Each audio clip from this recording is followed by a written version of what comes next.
humans are tribal in nature. As far as what I say being hijacked, I have to speak the truth as I see it. I'm not going to shade what I say because I think somebody might misuse it, might misunderstand it. I see the truth as I see it. I think the truth is our most important thing.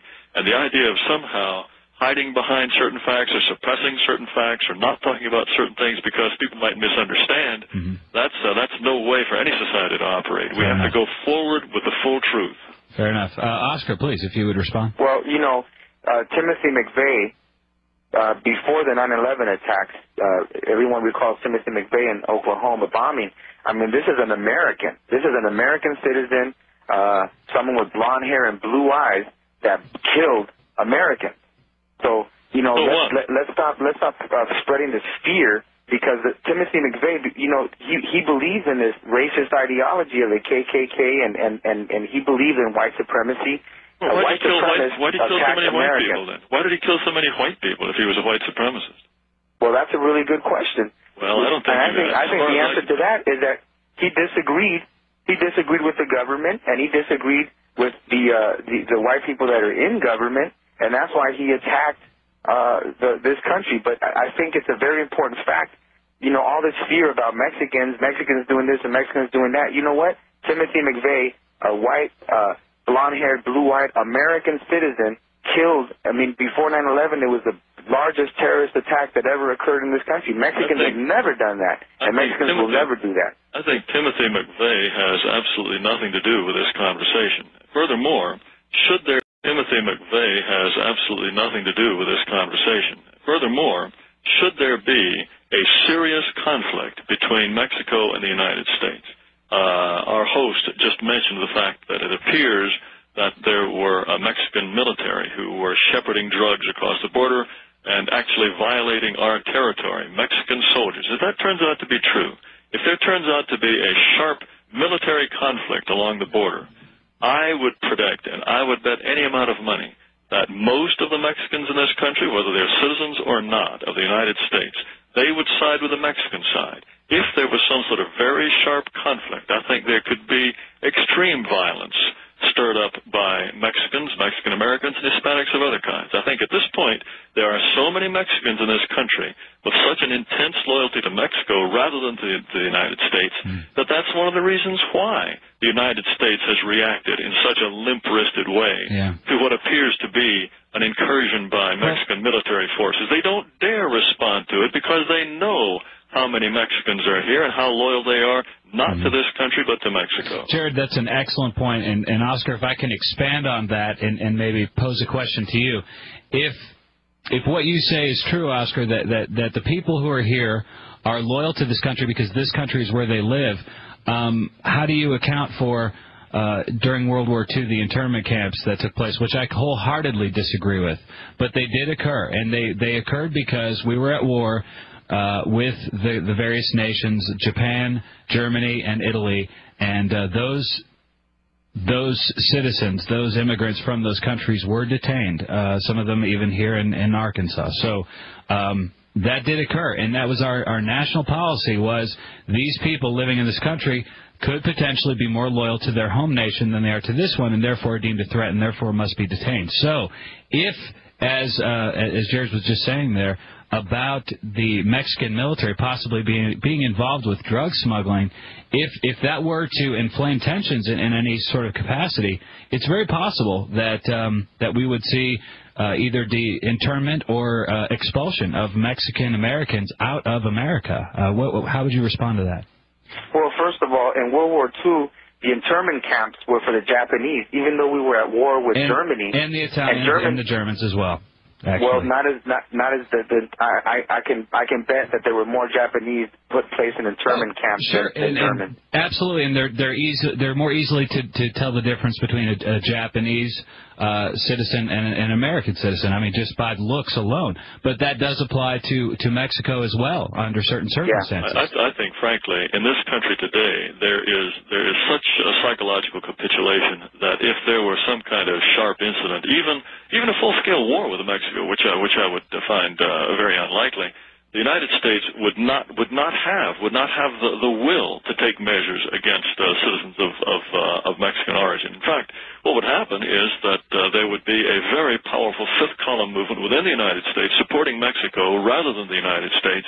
I think it would probably be beyond the control of the United States to handle that kind of huge upsurge of Mexican loyalty, perhaps even violent, if there should be a really sharp conflict between Mexicans and the United States. Well, gentlemen, here's the thing.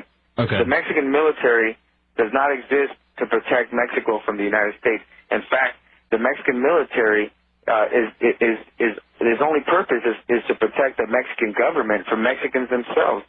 The Mexican government is not a friend of the Mexican people. And a lot of Mexican people know that. That's why they're in this country. And I can tell you this, if there was ever a movement in Mexico to start problems along the border, if the Mexican military started invading, the first people that would rise up would be those Mexicans that live on the U.S. side of the border to fight that off. And I can bet you that. The Mexicans that are living here, their loyalty is to this country. Well, that would be encouraging to know if that did occur, if your prediction is right, Oscar. But it's just one of those things. I guess I find it hard to rationalize leaving one's country when there are problems, because I will tell you this, as an American, as someone who is in the loop on many different things with this program, myself and a lot of my listeners know there are a lot of problems here in this country, but none of us are leaving. And I don't know really where all this will go, but I got to tell you both that you both have been outstanding representations of your own individual positions. I thank you both, and I'll give you each a minute here to plug your websites and any projects you might be involved in. Jared, go ahead. All right, the publication that I edit, it's a monthly. It's been out for 12 years now. It's called American Renaissance. Our webpage is amren.com. I urge listeners to take a look at our webpage.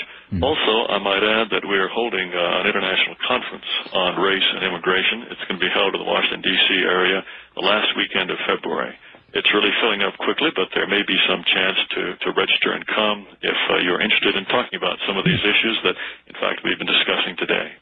Well, that's excellent. How can people go ahead and do that? Just contact you through the website, or is there a phone number? They can do it through the website, or if people have any specific questions, they can always telephone us.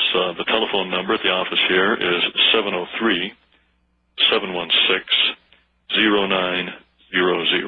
All right. And Oscar? Yeah, well, I just want, to make the final comments I want to make is that, we need to have hope in this country, and fear does not bring hope. So we want to make sure that we as Americans look to our future with hope, and part of that hope is in celebrating our diversity, which makes this country a strong country. Now, my organization, the Pico Youth and Family Center, people can look up our webpage at www.picoyouth, that's PICOYOUTH.org, picoyouth.org, COYOUTH.org, picoyouth.org. And, for various parts of the country, there is a strong need for youth programs that are effective, and culturally relevant. And we have a youth program here that we run. We're very proud of it.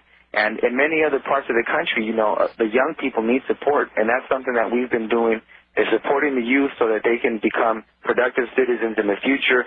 If we allow this government to fund prisons and police, then that's what we're going to get, is more prisons and more police. The taxpayers are paying in California $36,000 on average for every adult that's incarcerated, and almost 200,000 of them incarcerated, and $89,000 on average for every youth that's incarcerated. That's the wrong way to go. We need to invest in prevention and intervention programs versus punishment. And we need to focus on rehabilitation, because a lot of children, a lot of young people are getting caught up in the web of crime and drugs. And that's really the major threat to our country, is not immigration, but what's happening to American citizens with the crystal meth epidemic and the crime that is producing. So we need to focus on building a stronger nation by investing in our youth. Well, gentlemen, let me ask you both to hang on. I want to make sure we had time for you guys both to get your projects out there for everyone to know about because, like I said, I think you both have been outstanding representatives for your positions. And when we come back, we'll have about 5 minutes. I'd like to try to squeeze in a few phone calls, so you guys are more than welcome to stay with us here. Folks, we'll be right back with the final moments of Frankly Speaking Radio. Stay with us. Good morning, my friends. Welcome back to the big show. It is Tuesday morning and dwindling moments here in our final hour, the fastest 4 hours in talk radio, and we certainly appreciate your time. Also, extremely appreciative of our two guests today, Jared Taylor, Oscar De La Torre. I appreciate both of you so much and all of your time. It's been an incredible 2 hours. It's gone by really quickly, and I've certainly gotten a lot of great information from both of you, and I appreciate that so much. For me, myself, I would have to say this. It is a very interesting time out there, and